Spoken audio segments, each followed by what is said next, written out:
Hey y'all, how you doing? It's me, Geraldine, the entrepreneur guide, web and SEO expert. And today I'd like to talk about emotions and the workplace. Depending on how you are naturally, sometimes it's kind of difficult to separate our emotions from our work. For some, it's really challenging to hide how we're actually feeling, and it's really common in especially the American society to say that we're fine when we're really not. But how do you really know when to express yourself or when to take your interpretation of what happened and bring it to the other people within your organization? In general, communication is very vulnerable, it is very complex, and sometimes expressing yourself isn't really the easiest thing, nor is it appropriate. I don't have a particular direction of advice to give you in this video, but I do want to bring it out in the open. Years ago, I read a book that's called Don't Take It to Work. It talked a lot about the workplace and how emotions and certain circumstances can impact not only your own productivity and performance, but the productivity and performance of the people around you. So energy is something that's really important to be aware of. Your own energy, how other people's energy may be affecting you, and how your energy may be affecting other people. Have you ever been at work with a teammate and something was wrong? You could just tell. Maybe they weren't saying what was wrong, but the way that they sigh, the way that they are just doing their work, typing on their keys, or just interacting is not really how they usually are. That in itself can really impact how other people work. My parents had a lot of tension growing up. They loved each other, but they had a lot of disagreements. So whenever there was that type of energy in the house and I was around a particular parent that was upset, I always felt like I was on eggshells. Not that they were upset with me, but it was just a really tense feeling, and I was afraid to talk with my parents. It kind of hindered my own expression. So I don't have all the answers on how to deal with this, but I'll share a few things that I believe and what I've done in my own organization. I noticed that a lot of people in my organization were having emotional challenges in their own personal lives as we were working together. And I had that uncomfortable feeling, and I could tell that other teammates were getting impacted too, and productivity in general was low. And for those teammates who did choose to share what was happening in their personal life, the conversations were happening over and over and over again throughout the day because they were talking and catching up with other people. So what we did is we implemented a check-in at the beginning of a meeting. We would choose whichever meeting had the most of our teammates in it, and everyone would go around like just for a minute or two and share how they were for the day. And it was completely up to them of whether they were going to share something about their personal life, their attitude, or wins. It's pretty open format. And what ended up happening is that as teammates, we began to hold space for each other. Meaning, someone had the permission to be able to say, like, you know what, guys, I don't want to share about it, but I'm feeling like shit today. So if I'm not really interacting, it's not you. I'm just going through some stuff, and I'm going to be at my desk today, and I don't really want to interact. And it was like, okay, cool. And at least it was all out in the open of what was going on for the other person. And on the flip side, if someone was really happy, or they could share. But it's been a really great practice for our team in general, and we've carried it through even till today.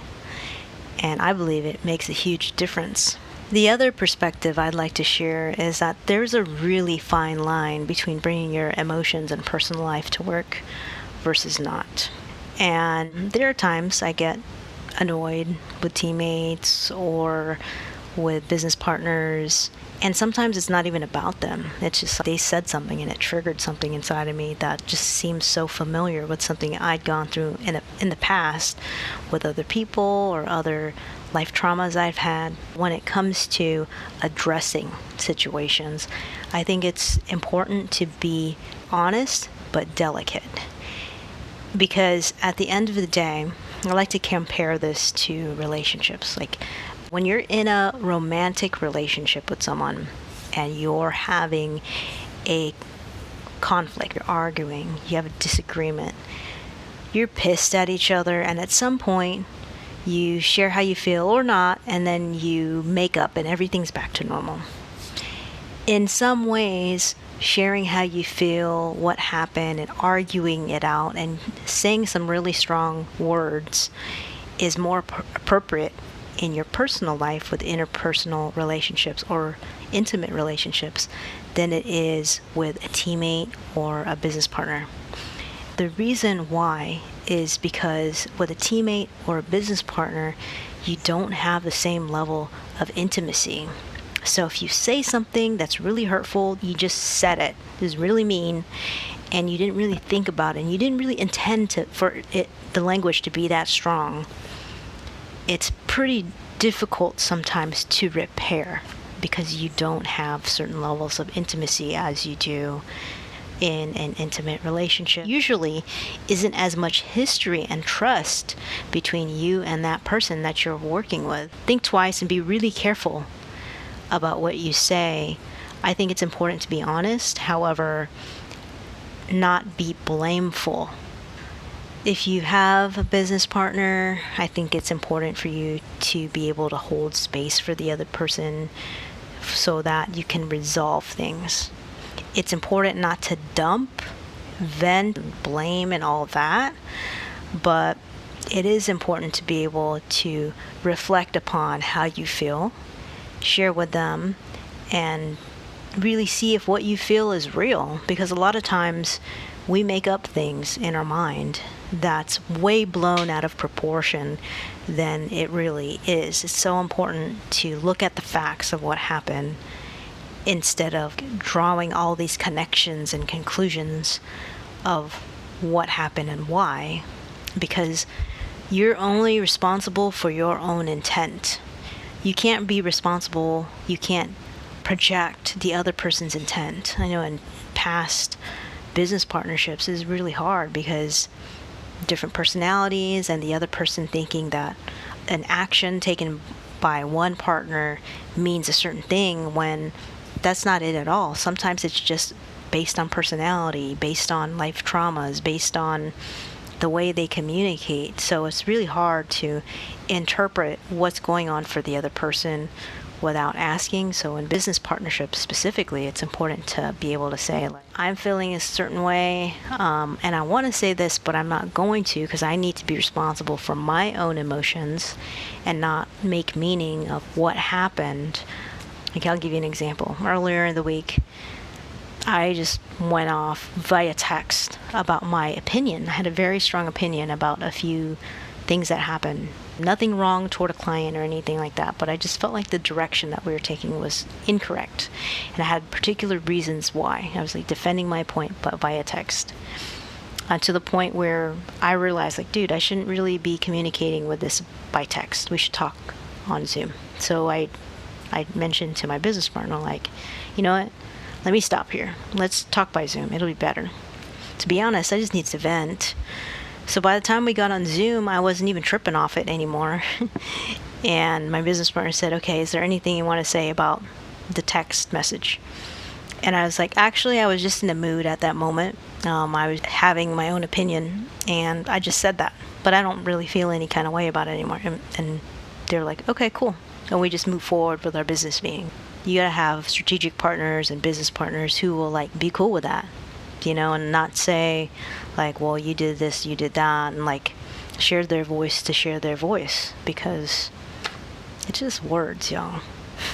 In conclusion, when it comes to business, being true to yourself and your feelings is important, but I feel like there's a fine line of blame and emotion that should even exist in the workplace. I think that blame should be reframed. I'll say it again.